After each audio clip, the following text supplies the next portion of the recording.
के जवाब दिया है, हे मुरली मनोहर, हे घनश्याम, ये सब किसने किया, ये सब कैसे हुआ? परीक्षित जी उसी समय ध्यान देना, भगवान कन्हैया कहने लगे, बहन रो नहीं, ये सब मैंने किया। आपने? हाँ। द्रौपदी बोली, हाँ मेरे पति लेटा करते थे, मगर मेरे पुत्र कैसे आए? भगवान बोले, ये सब मैंने किया। आपने किया? क्यों? परीक्षित जी ध्यान देना, भगवान कन्हैया बोले, बहन एक बात सोचो, जिस शिविर में तुम्हारे पति लेटा करते थे,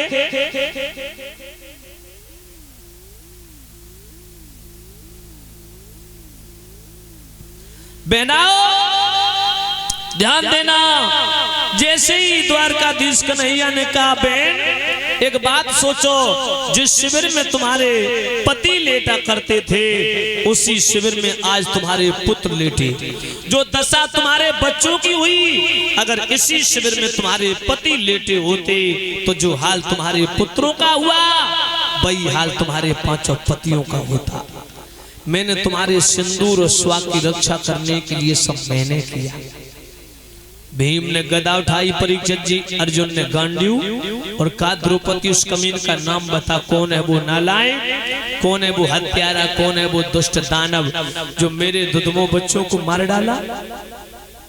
और अंदाजा लगाइए माताओं, जिस माँ के 5-5 बच्चों की हत्या हुई हो माताओं, और लाश माँ के आंखों के सामने पड़ी हो, उस माता को कौन तसल्ली बनाएगा, कौन धैर्य धारण कराएगा? माता की ममता बच्चों में होती है।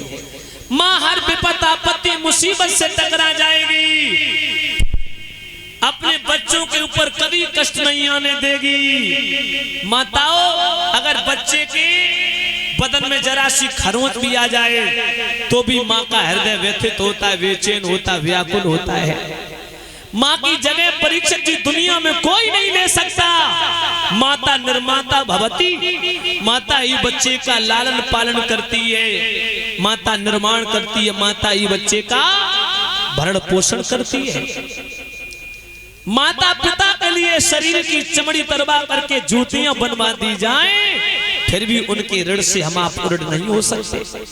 बहनाओ, ये 3 ऋण होते हैं जो सबसे बड़े ऋण होते परीक्षित जी, मातृ ऋण, पितृ गुरु ऋण।